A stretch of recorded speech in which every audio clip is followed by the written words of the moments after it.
नमस्कार। मैं आरबी सिंह यादव और आप देख रहे हैं मेरा YouTube channel R B Singh Yadav editor. संसद का आज आखिरी दिन है और आखिरी दिन चलते चलते पार्लियामेंट से 3 सांसदों को और निलंबित कर दिया गया है। बस सवाल एक ही है कि आप संसद की सुरक्षा पर सवाल मत पूछो और कोई बात मत करो। यदि संसद की सुरक्षा पर बात करोगे तो निलंबन आपका लाजमी है। तो इसी के चलते कांग्रेस के 3 और सांसद पार्लियामेंट से निलंबित कर दिए गए और आज संसद का आखिरी दिन है, उसका सत्रावसान है। हालांकि एक दिन और था, लेकिन मालूम नहीं किसी कारणवश आज ही संसद की कार्रवाई को समाप्त करने की व्यवस्था की जा रही है। मैं समझता हूँ कि सरकार ने जो बिल रखे थे वो सारे पास हो गए। अब कोई काम नहीं है तो कार्रवाई आगे चलाने का कोई मतलब नहीं रह जाता। लिहाजा विरोध करने वाला वहाँ कोई है नहीं और सारे कार्यक्रम ऐसे ही चल रहे हैं। धीरे धीरे सारे बिल पास हो चुके हैं, इसलिए सरकार चाहती है कि उसका सत्रावसान आज ही कर दिया जाए। खैर, अब तक संसद से 100 सदस्य बाहर हो चुके हैं, सड़क पर लाए जा चुके हैं और 46 सांसद राज्यसभा से बाहर कर दिए गए हैं। तो कुल मिलाकर 140 सांसद बाहर हो गए हैं और आज निलंबन के विरोध में सारे जितने भी सांसद हैं सब के सब ने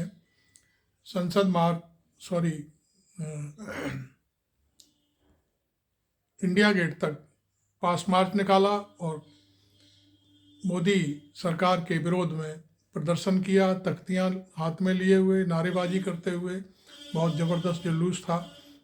तो ये तो रही संसद की कार्रवाई की बात, लेकिन फिर भी मैं समझता हूँ संसद में जो कुछ हुआ पिछले 3, 4, 6 दिन पहले, उस पर ना तो सरकार ने अभी कोई अपनी चुप्पी तोड़ी है, ना ही गृह मंत्री ने कुछ कहा है।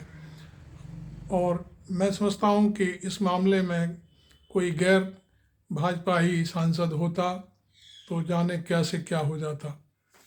अब बात यह है कि मुद्दे की बात से हटाने के लिए जो राज्यसभा के माननीय सदस्य जो सभापति हैं और वो उपराष्ट्रपति भी हैं, जगदीप धनखड़ साहब, उनकी जो मिमिक्री की गई थी उसके विरोध में उल्टा भारतीय जनता पार्टी ने आज प्रदर्शन किया।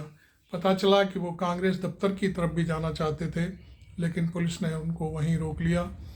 कहने का अर्थ यह है कि आज ये सारी चीज़ें किसी भी तरह से संसद की कार्रवाई पर जो व्यवस्था अव्यवस्थित हो गई थी उस पर कोई भी बात करने को तैयार नहीं है। और यदि किसी ने सवाल पूछा यदि बेल में आकर के, ये तो कोई नई बात नहीं है। मैं समझता हूँ पिछले 37 साल की पत्रकारिता में हम भी देख रहे हैं कि क्या से क्या हो रहा है। लोग संसद में जाते हैं, हल्ला गुल्ला होता है, तख्तियाँ दिखाई जाती हैं, लेकिन कभी इस तरह की बात सामने नहीं आई कि कोई बेल में आ गया तो उसे निलंबित कर दिया जाए। क्योंकि यह कोई पाप भी नहीं है। विपक्षी सांसदों का तो काम ही ये है कि वो सवाल पूछें और सरकार सवालों का उत्तर ना दे तो वो प्रदर्शन करें वहाँ पर। और यही एक परंपरा भी है, क्योंकि वो जब चुनकर जाते हैं तो उनका मकसद सिर्फ यही होता है कि संसद में अपने पार्लियामेंट क्षेत्र की जनता की समस्याएं उठाए और जनहित की बातें उठाए और जो भी चीज़ें मैं समझता हूँ कि उनको लगता है कि देश में कहीं कुछ गड़बड़ी हो रही है उस पर सवाल उठाएं।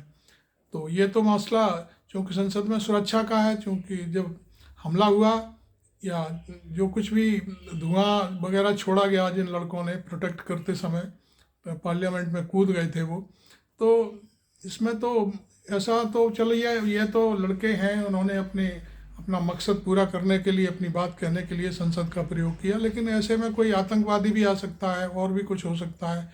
तो सांसद भी वहाँ तो सुरक्षित नहीं है।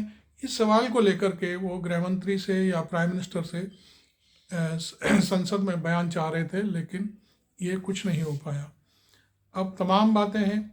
एक बात यह भी है कि जगदीप धनखड़ जो है सभापति हैं और उपराष्ट्रपति हैं देश के, उनको तो ये बिल्कुल भी शोभा नहीं देता कि वो जात की और किसान की या जिसकी भी बात की है उन्होंने, ये बात उनको शोभा नहीं देती, क्योंकि उपराष्ट्रपति तो किसी का नहीं होता, वो तो पूरी देश की जनता का प्रतिनिधि होता है, सम्मानित प्रतिनिधि होता है, और वो किसी भी जाति का प्रतिनिधि हो सकता है। कोई भी व्यक्ति उससे बात कर सकता है, अपनी चिट्ठी लिख सकता है। तो इसमें ऐसे में उनको इस तरह से एक तरफा सोच बना करके कि जाटों का अपमान हुआ है और इसका अपमान हुआ है, उसका अपमान हुआ है, किसानों का अपमान हुआ है, तो ये दो बातें जो उन्होंने कही हैं अपने भाषण में जो जोड़ा है, तो बात तो यहाँ तक आती है कि इसी पार्लियामेंट में जब पहली कार्रवाई हो रही थी, शुरू हुई थी, तो जाटों की लड़कियाँ इनके सिर पर जूते रख कर के पुलिस ने बाकायदे, वीडियो वायरल है, पब्लिक डोमेन में है, उनको मारा पीटा गया, ये सबके सामने है। तब जगदीप धनखड़ साहब जब राज्यसभा के सभापति होते हुए, उपराष्ट्रपति होते हुए, तब उन्होंने एक लफ्ज़ भी नहीं बोला कि भाई ये जाटों की लड़कियों के साथ क्या हो रहा। दूसरी बात, मैं समझता हूँ 750 किसान पिछले आंदोलन में शहीद हुए, उनमें अधिकांश जाट ही थे। तब उन्होंने किसी भी जाट को रोना धोना तो दूर, श्रद्धांजलि तक अर्पित नहीं की कि वो जाट किसान की मौत हुई है, उस पर मैं अपनी श्रद्धांजलि अर्पित करता हूँ। वहीं दूसरी तरफ जाटों के जो आज के सबसे बड़े किसान नेता हैं राकेश टिकैत, उनके ऊपर जब यूपी पुलिस अपना दाव खेल रही थी, तब वो दुनिया के सामने रोए, और तब जगदीप धनखड़ साहब ने राकेश टिकैत के लिए दो शब्द भी नहीं कहे कि भाई पुलिस ऐसा क्यों करने जा रही है, क्या कर रही है, या सरकार क्या कर रही है। क्योंकि राष्ट्रपति और उपराष्ट्रपति का पद किसी एक पार्टी का नहीं होता, वो सभी दलों का प्रतिनिधित्व करता है, बल्कि वो सारी देश की जनता का प्रतिनिधित्व करते हैं। ये अभी तक की परंपरा रही है। लेकिन जगदीप धनखड़ साहब ने एकदम से अपने आप को किसान बता दिया, एकदम से अपने आप को जाट बता दिया। इस तरह की बातें जो हल्की फुल्की हुई हैं, और उस पर भी आरएसएस और बीजेपी को उन्होंने मुद्दा दे दिया कि उनकी मिमिक्री हुई है। ठीक है, मिमिक्री हो गई तो उसमें क्या फ़र्क पड़ता है भाई, जैसा आदमी देखता है वैसा बरतता है।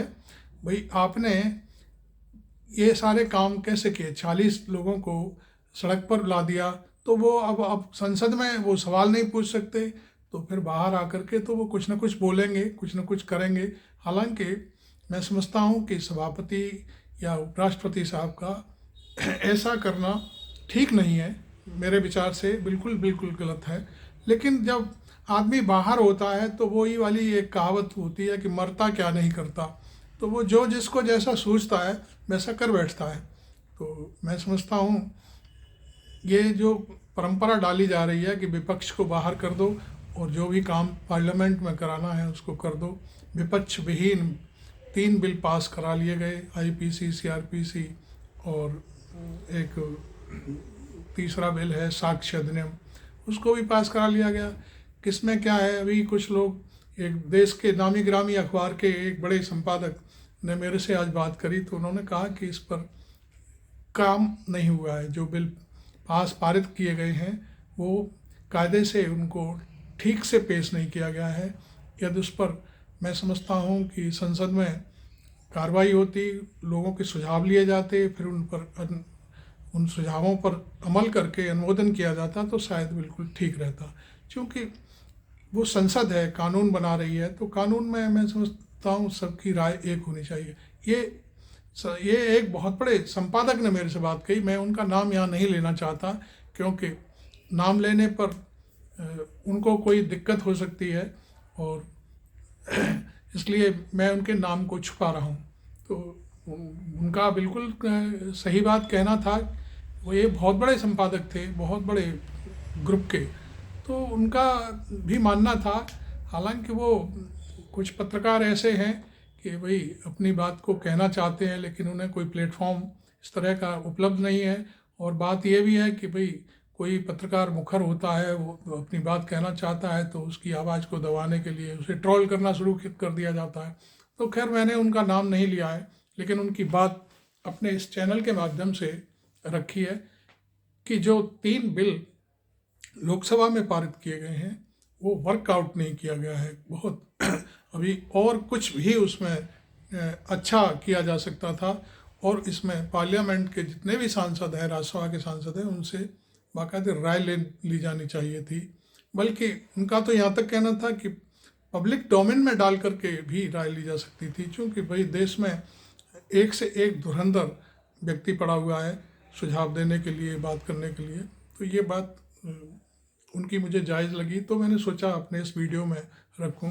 लेकिन बात फिर वही आती है कि पार्लियामेंट की सुरक्षा का मसला जहां का तहां हो गया है, और आज पटियाला हाउस कोर्ट ने जो 4 लोग थे पहले दिन पकड़े गए थे, उनकी रिमांड को 15 दिन के लिए और बढ़ा दिया गया है, पुलिस के सामने को पेश दे दिया गया है। अभी तक लेकिन कोई बात सामने नहीं आई है। अभी तो ये चल रहा है कि फेसबुक पर वो किससे चैट करते थे, कौन क्या करता था, लिखता था, तो वैसे लोगों को भी तंग किया जा रहा है, पकड़ा जा रहा है पुलिस के द्वारा। खैर वो जांच का विषय है, मैं उस पर ज़्यादा नहीं जाना चाहता, लेकिन हकीकत में एक इतने दिन में भी ठोस निर्णय नहीं निकल पाया कि आखिर ये सब हुआ कहाँ, ढिलाई कहाँ हुई। मैं सोचता हूँ पार्लियामेंट के अध्यक्ष और राज्यसभा के सभापति ये डायरेक्शन तो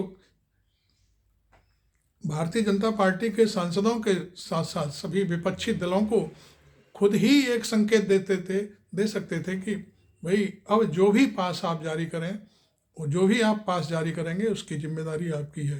तो इतना भी नहीं कहा गया और ना ही कोई बात हुई। और पार्लियामेंट के जो मैसूर के सांसद हैं सिम्हा साहब, तो उनको तो पूरी तरह से बचाने की कोशिश की जा रही है, जबकि उनको ये मैं समझता हूँ हिदायत भी दी जानी चाहिए थी कि वो आगे से जब कभी किसी को पास दें तो इस बात पर अमल करें। तो इधर उधर की बातें की जा रही हैं, अभी जांच चल रही है, ये चल रहा है, वो चल रहा है। उसमें जांच क्या चल रही है भाई? आपके सांसद ने उनको पास दिया, वो भीतर घुस गए 2 लोग और वहाँ उन्होंने धुआं छोड़ दिया। अब उनसे क्या पूछताछ करेंगे, क्या निकलेगा? उन्होंने तो अपने प्रदर्शन के दौरान बाहर लोगों ने कह ही दिया था, भीतर भी कह दिया था कि देश में तानाशाही नहीं चलेगी, भारत माता की जय, वंदे मातरम, और क्या चाहिए आपको? वो प्रोटेक्ट कर रहे थे भ्रष्टाचार, महंगाई और इन सब चीज़ों। इसमें कोई व्यक्ति यदि अपनी पीड़ा व्यक्त करता है, वो कौन से भारत विरोधी नारे लगा रहे थे वहाँ पे, या किसी के ऊपर गोलियां चला रहे थे? उनका मकसद सिर्फ यही था कि बेरोजगारी, भ्रष्टाचार और महंगाई का मसला है, इस पर सरकार काम नहीं कर रही है। तो इसमें कोई बुराई नहीं है, और इसमें मैं समझता हूँ सरकार के नुमाइंदों को आपको ये सारी चीज़ें सामने रखनी भी चाहिए कि भाई ये मसला आखिर क्यों सामने आया कि लोगों को पार्लियामेंट तक जाना पड़ा। तो आप देख रहे थे मेरा यूट्यूब चैनल। अभी कांग्रेस वर्किंग कमेटी की मीटिंग चल रही है, जिसमें राहुल गांधी, सोनिया गांधी, मल्लिकार्जुन खड़गे और तमाम लीडर्स मौजूद हैं, और देर रात वो क्या निर्णय लेती है कांग्रेस पार्टी, ये सारी चीज़ें मैं अगले वीडियो में आपको शेयर करूंगा। Thank you very much.